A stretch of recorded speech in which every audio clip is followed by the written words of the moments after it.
Il était une fois dans un royaume lointain, un roi et une reine. La reine était désespérée car elle ne pouvait pas avoir d'enfant. Mais un jour, elle eut une fille nommée Aurore. La reine et le roi étaient fous de joie. « Nous allons faire le plus beau baptême de sa vie. Oui, je vais inviter les gens de toute la terre entière. Allons-y. » C'est ainsi qu'ils préparèrent le plus beau des baptêmes pour leur unique fille. 3 jours après sa naissance, ce fut le jour du baptême.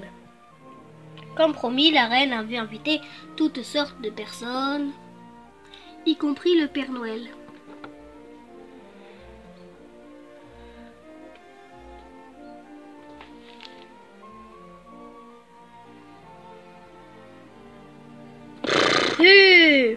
Les invités arrivaient par milliers. Ah, c'est ici qu'il a le baptême de la première fille de la reine. Oh, waouh! Entrons.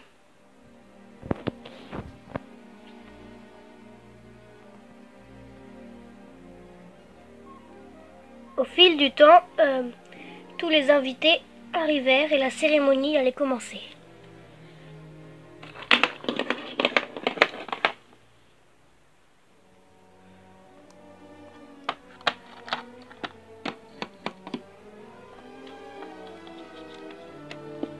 Les gardes, pour la sécurité de la jeune fille, fermèrent les portes.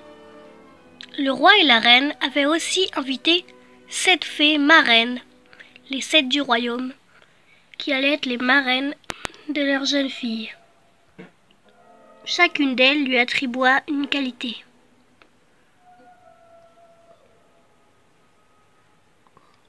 Elle sera la plus belle du monde. Elle aura de l'esprit comme un ange. Elle aura de la grâce admirable. Et elle dansera merveilleusement bien. Elle chantera comme un rossignol. Et elle jouera toutes sortes d'instruments parfaitement bien. Toutes les fées avaient parlé, sauf une qui s'était cachée pour pouvoir dire le dernier mot, au cas où l'impossible deviendrait possible. Pendant ce temps-là, dans la foule, les gens admiraient la petite Aurore et la trouvaient la plus belle du royaume. Oh, elle est si jolie, elle est si jeune, un avenir. Au moment où la dernière fée qui n'avait pas encore parlé allait ouvrir la bouche, quelque chose se passa et la porte s'ouvrit. Une fée entra dans le château et dit ces mots. « Alors, monsieur le roi et la reine, vous m'avez même pas invité, moi, la fée noire? Ah, vous vous foutez du monde. Pour la peine, cette fille, du haut de ses 15 ans, se piquera au fuseau et en mourra. Ah, ah, ah, ah. » En une fraction de seconde, elle disparut. La dernière fée atténua la malédiction. Au lieu d'en mourir, elle se piquera le doigt et s'endormira pendant 100 ans jusqu'à ce qu'un prince charmant vienne la réveiller. Pour protéger sa fille, le roi interdit immédiatement de filer au fuseau ou d'avoir un fuseau sous peine de mort. Tous les fuseaux du royaume disparurent. On a plusieurs fuseaux. La fête du baptême d'Aurore fut terminée, tous les invités partirent vers leur contrée. La jeune Aurore avait maintenant grandi et elle avait maintenant 8 ans. Ses parents, eux, se tracassaient à l'idée qu'elle aurait bientôt 15 ans et que la malédiction pourrait peut-être se produire. Mais ils feraient tout pour que cela n'arrive pas. Aurore s'ennuyait, elle n'avait aucun contact avec le monde extérieur. Elle passait ses journées dans sa chambre, à ne rien faire. Les jours passaient, puis les années, et encore les années. À l'âge de ses 15 ans, tous les vœux des fées s'étaient réalisés. Elle était la plus belle, elle avait de l'esprit comme un ange, une grâce admirable. Elle danserait très bien. Elle chante comme un rossignol, joue toutes sortes d'instruments, etc. Mais pourtant, par une après-midi, où ses parents étaient en bas, la petite Aurore, grande maintenant puisqu'elle a 15 ans, adorait se promener dans le château vers les parties où elle n'avait encore jamais mis les pieds.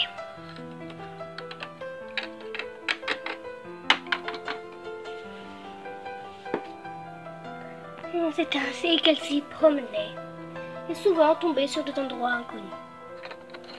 Elle découvrit une tour, trouva la clé.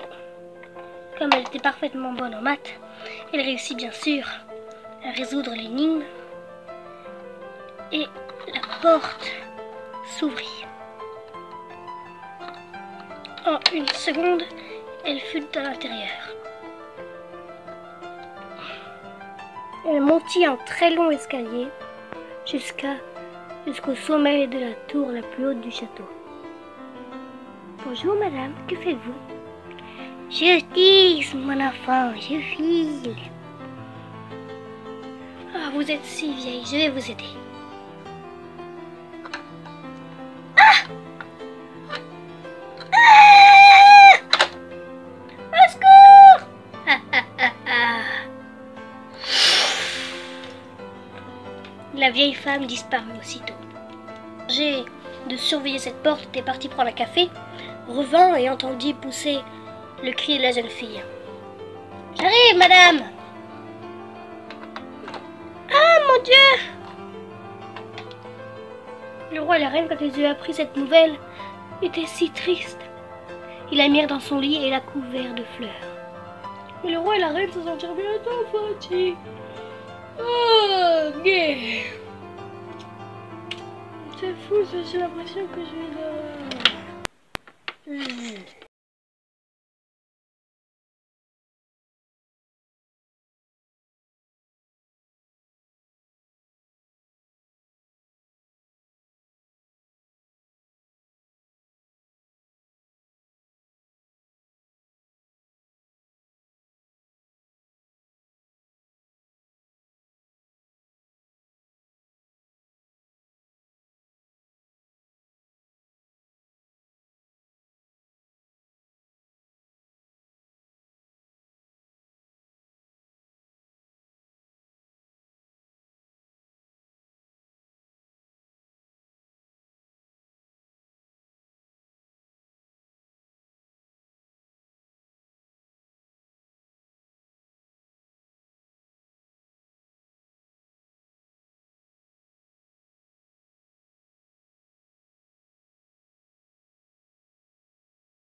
Démarre.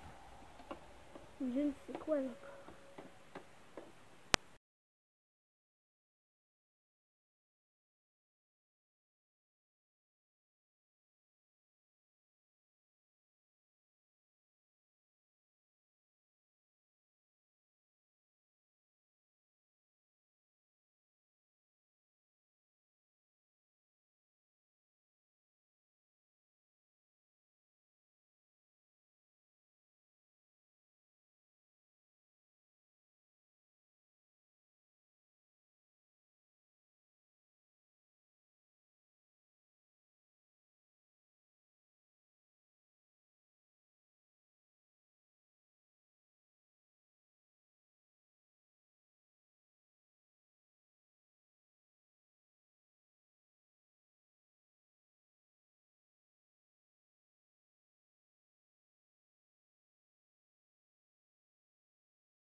Et le prince se marièrent et eurent beaucoup d'enfants.